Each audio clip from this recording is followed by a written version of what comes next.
All right, guys, the project for now is going to be changing the air filters on this Kubota MX5200 HST. And this is going to be a pretty quick, straightforward project. I'm going to try not to get too long-winded here, and I'm going to show you just exactly what we're going to do.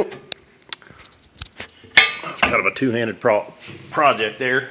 So you flip the brush guard down on the front, reach up under here, pull your hood release. Your hood's going to come up. The air filters, there's two air filters on this tractor, and they should be replaced. I think the book recommends once a year. They both reside in here, and the one is nested inside the other. There's an outer, which is called the primary. There's an inner called the secondary, and the outer one is typically a more coarse filter than the inner.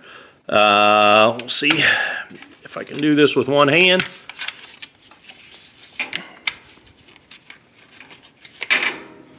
This down here, I forget the name of this. If you're wondering what that is, you're supposed to squeeze that, and any big rocks or gravel, or sometimes you get grain and stuff depending on what you're working on, gets captured in there, and you squeeze that to let any big stuff fall out. So we pull that cap off. Yeah, it's not too terribly dirty in there. We'll go ahead and I'll take that over to the air compressor and I'll blow that out. And you can see the guy before me, this is the first time I've been in this one, wrote the date on a piece of tape there and how many hours. So that's really, really nice that somebody's documented the last time that this filter was changed. So keep that in mind when you're, when you're replacing your filters. It helps the next guy out because, maybe the next guy's you or maybe it ain't.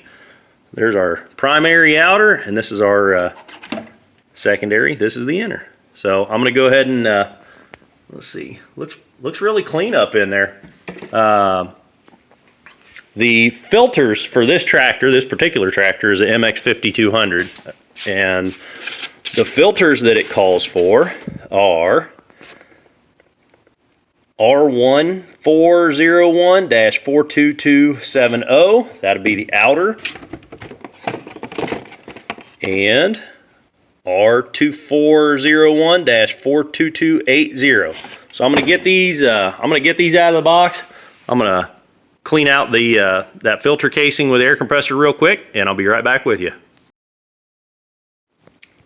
All right. Well, I went ahead and marked right on the filters. I do that on all my filters anyhow. I mean, it is a good idea. You can see the fuel filter there. I write on my filters, and that helps me remind myself or the next guy, just like the last guy did for me. So I'm going to shove that on there pretty firmly.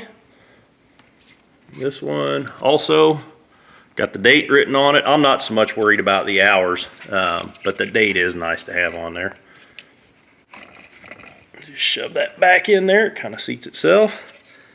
And this may be, I'm afraid this might be a two-handed operation here. We'll see how it goes. Well, you can see I got it all put back together. It took me two hands. I don't think I quite had the filter elements seated down in there far enough, so I had to shove those down in there good. It's a pretty good snug fit. I feel like I can feel around. It's hard to see that last clasp on the backside there, but I can feel around and feel that the casing on the the plastic casing itself is seated together really well. So I feel like we're all put back together right, and we're in good shape.